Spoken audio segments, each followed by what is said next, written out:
Olá, somos da CarbonFi, o podcast da Carbon Business School. Para quem não conhece, é a escola de negócios focada no mercado de crédito de carbono e finanças regenerativas. Bem-vindos a mais uma análise a fundo aqui do material que a gente recebe. Hoje, o tema é quente, viu? Vamos investigar uma tensão, assim, bem no coração do sistema financeiro global. É aquele abismo, sabe? Entre o discurso que está cada vez mais verde, mais sustentável, e o volume, assim, gigantesco de dinheiro que ainda vai para financiar o desmatamento. Olha, recebemos umas fontes bem reveladoras, incluindo análises importantes, tipo a do relatório Forest 500. Nossa tarefa aqui é tentar entender essa aparente contradição. Como é que pode, né, instituições financeiras que, vivem falando de sustentabilidade, de ESG, ao mesmo tempo mobilizarem mais de 9 trilhões de dólares para setores que a gente sabe que tem um risco altíssimo de destruir florestas? Parece que não fecha a conta. Exatamente essa convivência desconfortável, né, que o relatório Forest 500 se propõe a investigar, a destrinchar. Ele funciona quase como um holofote, sabe? Ele mapeia, de um lado, as 350 empresas globais que têm mais influência nessas cadeias produtivas ligadas ao desmatamento, e do outro lado, as 150 maiores instituições financeiras. Aí entram bancos, gestoras de ativos, fundos de pensão, que basicamente fornecem o capital que mantém tudo isso funcionando. O objetivo é justamente expor essa lacuna entre o que se fala, a retórica financeira, e a realidade de para onde o dinheiro está indo de verdade. Faz total sentido. E só para a gente ter clareza aqui, quando a gente fala desses setores de alto risco, do que exatamente a gente está falando? Quais são essas atividades na prática? Quem são os atores principais nesse cenário? Basicamente, a gente está falando dos 4 grandes motores do desmatamento tropical no mundo. O primeiro, clássico, é a produção de carne bovina. Ela, historicamente, demanda, a conversão de áreas enormes de floresta em pastagem. Segundo, a soja. Uma commodity agrícola chave, fundamental, mas cuja expansão para novas fronteiras muitas vezes avança sobre ecossistemas naturais. A gente vê isso muito no Cerrado e na Amazônia. Terceiro, o óleo de palma, aquele ingrediente que está em tudo, comida processada, cosmético. Só que a cultura dele é famosa por causar desmatamento em larga escala, especialmente lá no Sudeste Asiático. E, por fim, o setor de madeira e celulose, que aí é a extração direta do recurso florestal, seja de mata nativa ou mesmo de plantações que foram estabelecidas onde antes era floresta. Entendi. São setores enormes mesmo, que movimentam a economia global. Os fundos de investimento, todo mundo publicando o relatório de sustentabilidade, falando de meta climática, aderindo a princípio de ESG. Como é que, na prática, o dinheiro continua jorrando para atividade que derruba a floresta nesses mesmos setores? Isso me soa como se tivesse alguma falha no sistema, algum mecanismo que permite essa dupla realidade, sabe? Com certeza existem. E a análise do Forest 500 e outras fontes também aponta para uma combinação de fatores assim bem pragmáticos. O primeiro é um desafio que é da própria complexidade do sistema, tanto financeiro quanto das cadeias globais.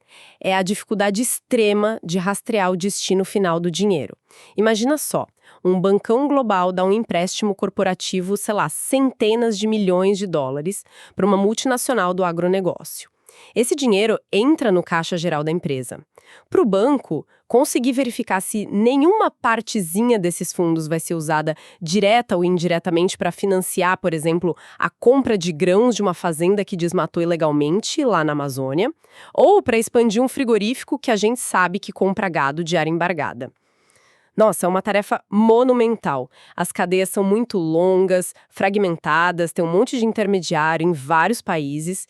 Essa opacidade toda acaba funcionando como uma espécie de véu, sabe? Dificulta demais você conseguir atribuir a responsabilidade direita ao financiador por um ato específico de desmatamento lá na ponta. Estou entendendo o mecanismo. O dinheiro se mistura todo, vira uma coisa só dentro da operação da empresa, aí para rastrear cada euro, cada dólar, até chegar numa fazenda específica no meio da Amazônia, passando por trading, processador, exportador, nossa, um labirinto. E essa complexidade que a gente vê em tantas cadeias globais, não só nessas, né, torna a regulação e a supervisão um desafio gigantesco. Mas, fora essa complexidade toda, você falou das políticas internas dos bancos. Elas não deveriam servir como um freio, não? Deveriam. E aí a gente entra num segundo fator que é crucial. Essa desconexão que existe muitas vezes entre a política que está lá no papel e a aplicação dela na prática.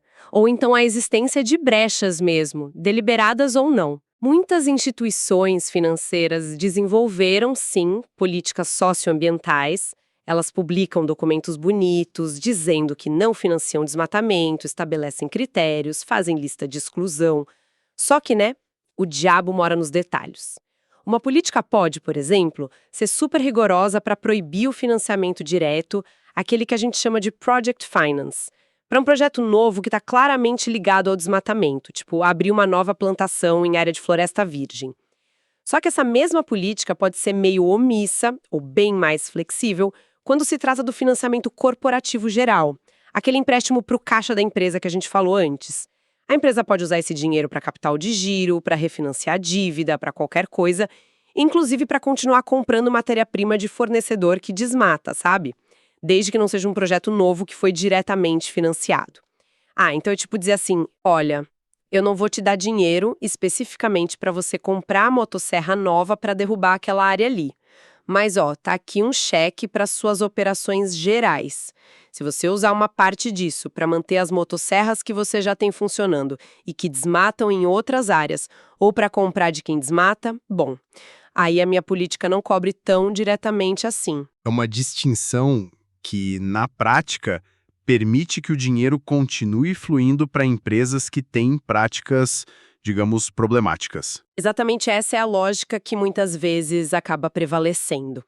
É uma forma, digamos, de gerenciar o risco reputacional de um jeito limitado. Você proíbe o que é mais óbvio, mais direto, mas não corta o fluxo financeiro para a empresa como um todo. E isso já leva a gente para o terceiro ponto, que é nevrálgico, talvez o mais fundamental de todos. O cálculo de risco e retorno, que ainda domina completamente as decisões financeiras. Olha, apesar de todo esse discurso de ESG que a gente ouve, a análise sugere que para muitos financiadores, o risco financeiro real, ou mesmo risco de imagem, associado a financiar a empresa ligada ao desmatamento, ainda é visto como baixo ou, no mínimo, como algo gerenciável se você comparar com o lucro que aquilo pode dar. Financiar esses setores de commodities, agrícola, florestal, movimenta volumes imensos de dinheiro, gera taxa, comissão. Os modelos de análise de risco que os bancos usam ainda têm muita dificuldade para precificar direito os riscos de longo prazo. Perda de biodiversidade, mudança climática, até risco de processo, de regulação futura por causa do desmatamento. O foco ainda é muito no curto prazo. E essa dificuldade de quantificar o impacto ambiental e social faz com que, no fim das contas, na ponta do lápis, o investimento ainda pareça vantajoso. Nossa, essa questão da precificação do risco é central mesmo. Se o sistema financeiro não consegue, ou talvez não queira, incorporar o custo real da destruição ambiental nas contas dele, então o capital vai continuar indo para onde o retorno de curto prazo parece maior. Mesmo que isso signifique destruir a própria base de recursos naturais que a economia depende no longo prazo. Vira um ciclo vicioso. E aí a gente chega num ponto que me parece especialmente crítico. Como é que isso tudo aterrissa aqui no Brasil? Poxa, a gente é o guardião da maior floresta tropical do mundo. Imagino que o impacto dessas dinâmicas financeiras globais seja imenso por aqui. Imenso. E direto. O relatório Forest's 500 e outras análises deixam muito claro que uma parte bem significativa do capital que, na prática, viabiliza o desmatamento na Amazônia e no Cerrado, ele não nasce aqui no Brasil. Ele vem dos grandes centros financeiros globais. Nova York, Londres, Frankfurt, Xangai, Tóquio. São bancos de investimento, gestoras de ativos globais, fundos de pensão estrangeiros que estão investindo em título de dívida de empresa brasileira, comprando ação na bolsa, dando empréstimo para subsidiária local ou financiando diretamente as grandes tradings de commodities que atuam aqui no país. Quer dizer, então, que o dinheiro que permite, sei lá, um frigorífico brasileiro aumentar a capacidade dele, mesmo sem ter um controle perfeito da origem do gado, ou que financia a compra e exportação de milhões de toneladas de soja, que a gente sabe que a rastreabilidade completa ainda é um desafio, esse dinheiro muitas vezes vem de fora. E ao fornecer essa liquidez toda, esse capital está, na prática, lubrificando a engrenagem que acaba resultando na derrubada da floresta lá na ponta. Correto. O capital internacional acaba fornecendo os meios financeiros, é quase o oxigênio, né? Para que essas cadeias produtivas, incluindo os elos problemáticos delas, continuem operando e até se expandindo. Sem esse fluxo contínuo de crédito e investimento, muitas operações que hoje dependem dessa expansão sobre a área de vegetação nativa teriam bem mais dificuldade para se manter. Mas, e aqui entra um ponto que eu acho fascinante. Essa mesma conexão global que expõe a vulnerabilidade do Brasil a esse financiamento do desmatamento, também está começando a gerar uma pressão no sentido contrário. Uma pressão contrária. Como assim? Pelo cenário que a gente está descrevendo, parece até contraintuitivo isso. Que a mesma globalização que facilita o fluxo de capital também facilita o fluxo de informação e de pressão, né? ONGs ambientais internacionais, campanhas de consumidores na Europa, na América do Norte e, o que é crucial, grupos de investidores institucionais que estão preocupados com o risco ESG, com o risco reputacional.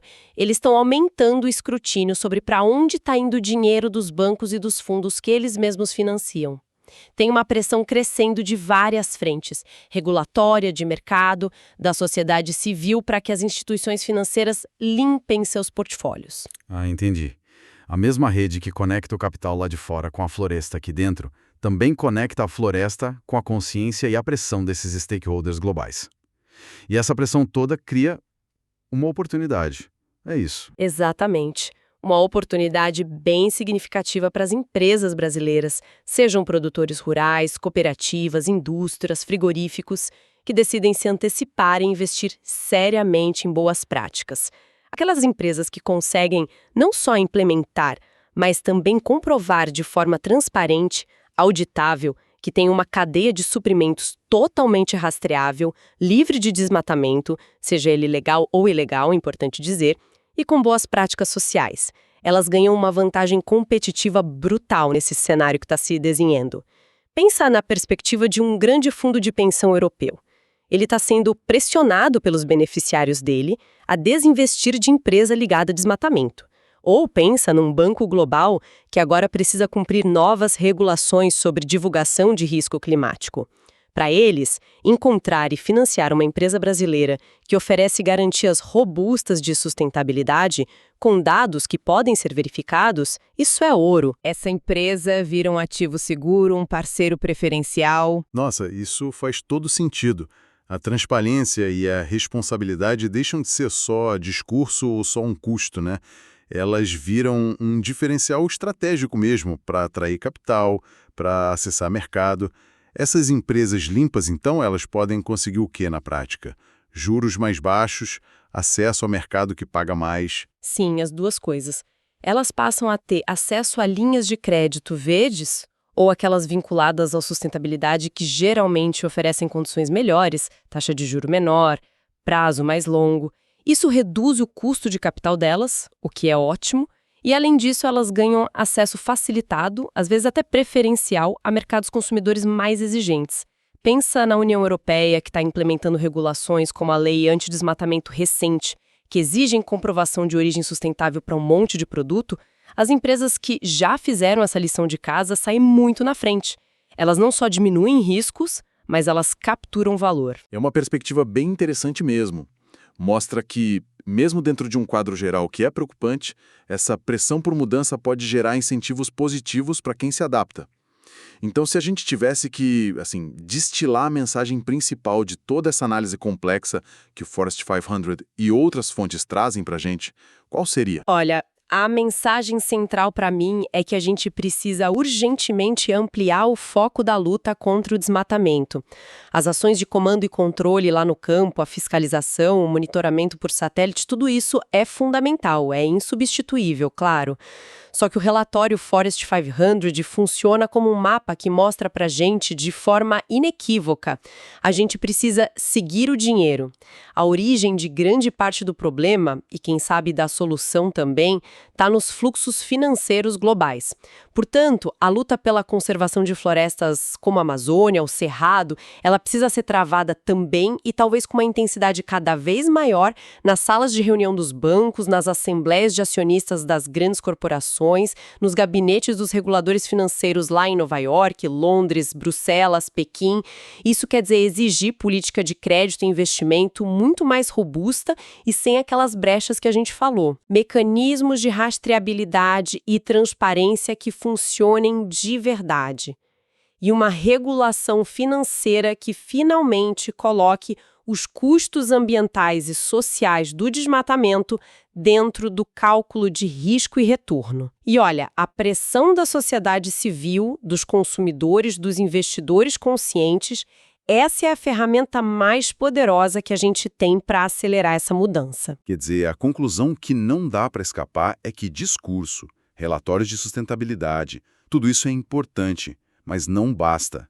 A verdadeira virada de chave só vai acontecer quando o fluxo de capital, esses trilhões de dólares que circulam pelo sistema financeiro, estiver de forma verificável e inequívoca alinhado com a proteção das florestas e do clima.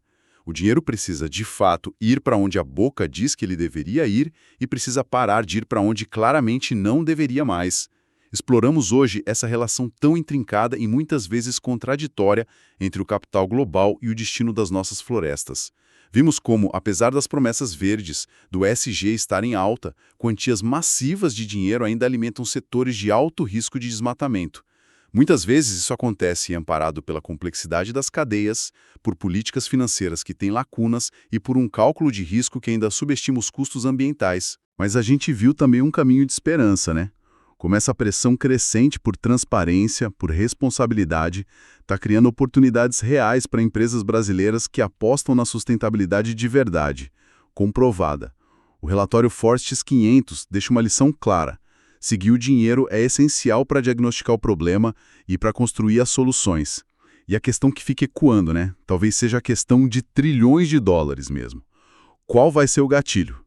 O que vai ser necessário? Será que uma nova crise financeira ligada ao clima, regulações muito mais duras, uma mudança cultural profunda lá nos centros financeiros, para que esse cálculo de risco e retorno finalmente incorpore o valor real da floresta em pé e o custo devastador de destruí-la? Quando que a saúde do planeta e da sociedade vai pesar mais naquelas planilhas do que o lucro de curto prazo? Essa é a reflexão fundamental para o futuro do financiamento e, claro, do nosso planeta. Fica a reflexão para todo mundo e olha para mais conteúdos sobre o mercado de crédito de carbono, finanças regenerativas, não deixa de seguir a Carbon Fi para se manter sempre atualizado.